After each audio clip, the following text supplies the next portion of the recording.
بادشاہ نے بہت ہی عالیشان محل تعمیر کروایا جو دیکھتا بس دیکھتا ہی رہ جاتا۔ محل نہیں تھا، جنت کا ٹکڑا تھا۔ ایک دن بادشاہ نے اعلان کروایا، جو شخص ایک متعین وقت میں پورا محل دیکھے گا اسے محل دے دیا جائے گا، لیکن جو شخص اس متعین وقت میں نہیں دیکھ سکے گا اس کا سر قلم کر دیا جائے گا۔ بہت سارے لوگ محل دیکھنے آئے، جو بھی جاتا پورا کیا آدھا محل بھی نہ دیکھ پاتا اور اپنی جان گنوا بیٹھتا۔ یہ خبر اڑتی اڑتی ایک نوجوان کے کانوں تک پہنچ گئی۔ نوجوان نے جب پوری بات سنی تو بادشاہ کے محل پہنچ گیا۔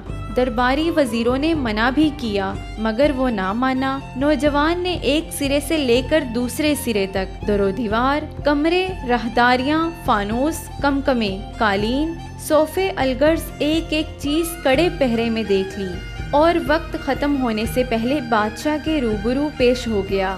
بادشاہ نے کہا، نوجوان، میں اپنی شرط پر قائم ہوں، محل اب تیرا ہے، مگر یہ بات سمجھ نہیں آئی کہ تم نے طے شدہ وقت میں اتنا خوبصورت محل کیسے دیکھ لیا، کیونکہ تم سے پہلے جو شخص بھی گیا وہ محل کی خوبصورتی میں کھو گیا۔ نوجوان نے کہا، بادشاہ سلامت، مجھ سے پہلے جتنے لوگ بھی محل دیکھنے آئے سب کے سب بے وقوف تھے، جو محل کی خوبصورتی میں کھو گئے اور جانیں گنواتے رہے۔ میں نے محل کے دروازے سے اندر داخل ہوتے ہی اپنی آنکھیں نیم بند کر لی تھی اور پورا محل نیم بند آنکھوں سے دیکھ آیا۔ میں اتنا بے وقوف نہیں جو محل کی خوبصورتی میں کھو کر اپنی جان گنوا دیتا۔ بادشاہ سلامت، اب محل میری ملکیت ہے، میں اسے جی بھر کر دیکھتا رہوں گا۔